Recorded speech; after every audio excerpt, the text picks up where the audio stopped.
भारतरत्न डॉ. बाबासाहेब आंबेडकर यांचा आज 67वा महापरिनिर्वाण दिन। महामानवाला अभिवादन करण्यासाठी छत्रपती संभाजीनगरच्या भडकल गेट परिसरामध्ये असलेल्या बाबासाहेबांच्या पुतळ्यास अभिवादन करण्यासाठी आज मोठ्या प्रमाणात आंबेडकरी अनुयायांची गर्दी होत असून या ठिकाणी रक्तदान शिबिर, सामाजिक साक्षरता यासह विविध समाज उपयोगी अभियान आज राबवले जात आहे। यामध्ये काही आजी माजी सैनिक आणि महिलांनी मानवंदना देत महामानवाला अभिवादन केलं। पाहूयात।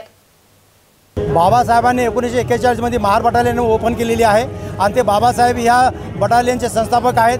त्यांच्यापासून आमची महार बटालियन एक प्रफुल्ल झालेली आहे आणि जेव्हा 62 आणि 65 आणि 71 या लढाईमध्ये महार बटालियनचं फार मोठं योगदान राहिलेलं आहे।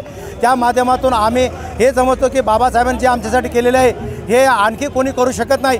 पण बाबासाहेबांना काही लोक असे मतलब वेगळ्या दृष्टीने बघतात, ते बघू नये। बाबासाहेब आमचे फक्त एका जातीचे नसून सर्व जाती धर्माचे आहेत। बाबासाहेबांनी जे संविधान लिहिलेलं आहे हे सर्व जाती धर्मासाठी आलेलं आहे। बाबासाहेबांनी जो हिंदू कोड बिल केलेला आहे त्या सन्मानाने आपल्या महिला विधवा आहेत त्यांना घराच्या बाहेर निघायची मान्यता नव्हती, पण बाबासाहेबांच्या हिंदू कोड बिल पास केलं त्यावेळेस या सर्व महिलांना समान अधिकार, पुरुषाबरोबर चालण्याचे अधिकार मिळाला आहे। म्हणून बाबासाहेबांनी सर्व धर्मासाठी केलेले, म्हणून सर्व लोकांना मी विनंती करतो की बाबासाहेबांच्या विषयीची त्यांच्या मनाची जी घृणा आहे ती कधी बाळगू नये, त्यांना सन्मानाने बघावं, त्यांचा सन्मान करावा। म्हणून आम्ही माजी सैनिक हे महार रेजिमेंटचे 2nd महारचे आम्ही आहे। बाबासाहेबांनी मध्य प्रदेश MP मध्ये सागरमध्ये हे महार बटालियनचं सेंटर ओपन केलेलं आहे।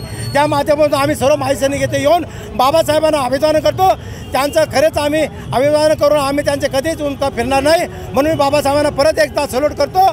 जय भीम। परमपूज्य डॉ. बाबासाहेब आंबेडकर यांना अभिवादन।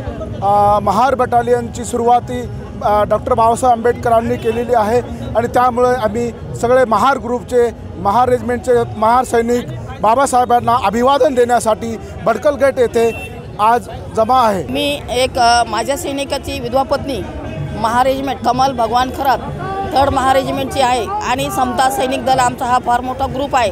त्या समता सैनिक दला थ्रू आम्ही बाबासाहेबांना अभिवादन करण्यासाठी आलो, कारण बाबासाहेबांनी आमच्यासाठी नाही, नारीसाठी नाही, सर्वांसाठी, सर्व तळागाळातल्या लोकांसाठी फार मोठं कार्य केलेलं आहे। त्यामुळे आम्ही बाबासाहेबांना समता सैनिक दला थ्रू अभिवादन करण्यासाठी आलो आणि बाबासाहेबांना तिवार अभिवादन करते। बाबासाहेबाची ऋण तर आम्ही फेडणारच नाही, पण थोडा वेळ काढून मी तर सर्व जनतेला सांगेन की थोडा वेळ काढून बाबासाहेबाला अभिवादन करायला या। नुसतं अभिवादनच नका करू, तर बाबासाहेबाच्या कार्याला जागत राहा आणि सत्कार्य करत राहा, कारण आजच येतो आणि आजच अभिवादन करतो आणि नंतर विसरून जातो, असं होऊ नये। म्हणून मी जनतेला आव्हान करते आणि बाबासाहेबांना तिवार अभिवादन करते।